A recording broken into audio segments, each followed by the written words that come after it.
umukuru muri mwe azaba umugaragu wanyu. Dore amasomo tugiye kuzirikanaho kuri wa kabiri w'icyumweru cya kabiri cy'igisibo tariki 10 Werurwe 2020. Isomo rya mbere ryo mu gitabo cy'umuhanuzi Izayi, umutwe wa mbere, umurongo wa 10, wa 16 kugeza kwa 20. Zaburi ni ya 50. Ivanjili yanditswe na Matayo, umutwe wa 23, umurongo wa mbere kugeza kwa 12. Nyagasani Yezu nabane namwe. Amagambo mu Ivanjili ntagatifu uko yanditswe na Matayo. Muri icyo gihe Yezu abwira rubanda n'abigishwa bati, abigisha amategeko n'abafarizayi bicaye ku ntebe ya Musa. Nuko rero nimukore kandi mukurikize icyo bababwira cyose, ariko ntimukigane imigenzereze yabo, kuko bavuga kandi ntibakore. Bahambira imitwaro iremereye bakayikorera abantu, ariko bakanga kuyikozaho n'urutoki. Muri byose bakorera kugira ngo abantu bababone. Nicyo gituma barushanwa gutwara ku kaboko no ku gahanga udupapuro twanditseho amategeko, n'incunda z'imyambaro yabo bakazigira ndende. Bakunda ibyicaro bya mbere aho batumiwe n'intebe za mbere mu masengero, bagakunda kuramukirizwa ku karubanda no kumva abantu babita mwigisha. Mwebweho rero ntimugatume babita mwigisha, kuko umwigisha wanyu ari umwe gusa, mwese mukaba abavandimwe. Ku isi ntimukagire uwo mwita umubyeyi wanyu, kuko mufite umwe gusa, Imana Data uri mu ijuru. Ntimukemere ko babita abayobozi, kuko mufite umuyobozi umwe gusa, ari we Kristo. Umukuru muri mwe azaba umugaragu wanyu. Uzikuza wese azacishwa bugufi, naho uzicisha bugufi azakuzwa. Iyo ni Ivanjili ntagatifu. Bakristo bavandimwe, amasomo y'uyu munsi aradusaba gutiyemera, kutishyira hejuru. Muri Bibiliya, udusozi Sodoma na Gomora dukunzwe gufatwa nk'indiri y'ibyaha, ahantu hatuye abigometse ku Mana, hakabamo abajura, abasambanyi n'ibindi bikorwa by'umwijima by'ubugomeramana. Nyagasani rero uyu munsi arasaba umukristo wese waba ukiri kubarizwa muri iyo migi ko yavayo hakiri kare. Ati nimwiyuhagire, mwisukure, nimumvane imbere ibikorwa byanyu bibi, kandi muherukiraho kugira nabi. Hari kado indwi Shitani umwami wa Sodoma na Gomora adushukisha tukayoba, arizo twita imizi y'ibyaha: ukwikuza, ishyari, ubugugu, uburakari, ubusambanyi, ubusambo n'ubunebwe.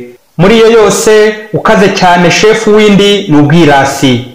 Yesu rero uyu munsi akaba tubuza kwigana abafarizayi biyemera bakaryarya Imana, baravuga ariko ntibakore, bariyemera. Duhamagaye gutigana ingero mbi duhabwa n'abaturuta n'abandi bose batwiyereka inyuma neza, ariko imbere ari abagomeramana. Umunyarwanda ati, ihene mbi ntuyizirikaho iyawe.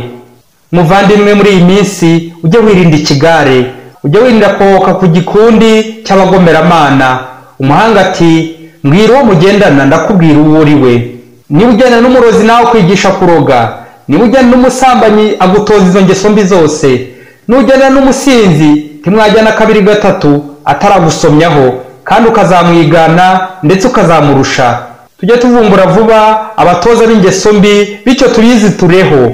Miragura bungura imico mibi n'ingero mbi ntibikwiriye ku mukristo uhura na Yezu mu ijambo rye no mu Karistiya. Mu kigo kimwe cy'amashuri cyo muri Afurika harimo umunyeshuri wiyemeraga cyane ko azi gukina cyane, agahora acyurira abandi ngo atari mu ikipe ngo ntibashobora gutsinda, kuko aribo batsindira ibitego byose, ngo ndetse ashobora gukina imyanya yose wenyine ntawe umusimbura.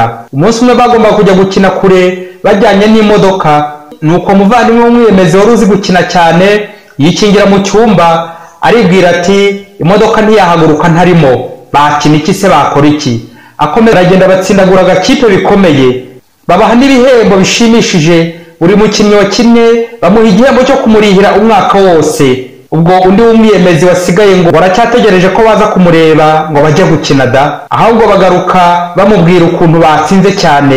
Arabisha cyane ngo kuki batsinze atarimo, nubwo batanze ruswa cyangwa bababereye. Noneho bamumenyesha ibihembo bahawe, araturika ararira, kuko abo bari abakene, nawe kandi yari kubaboneho kurihirwa. Mbega kwiyemera! Bakristo bavandimwe, nimwiyoroshye. Umwiyemeza abona ibintu bike, ahomba byinshi, kuko yibwira ko yihagije, bikarangira abandi bamutambutseho, babandi bisuzugurwa, akaba aribo bajya hejuru. Muvandimwe, ntukirate, ntukishyire hejuru. Ujye wibwira ko abandi bakuruta, wubaha ibitekerezo by'abandi, wumvira abandi kandi woye kwikuza.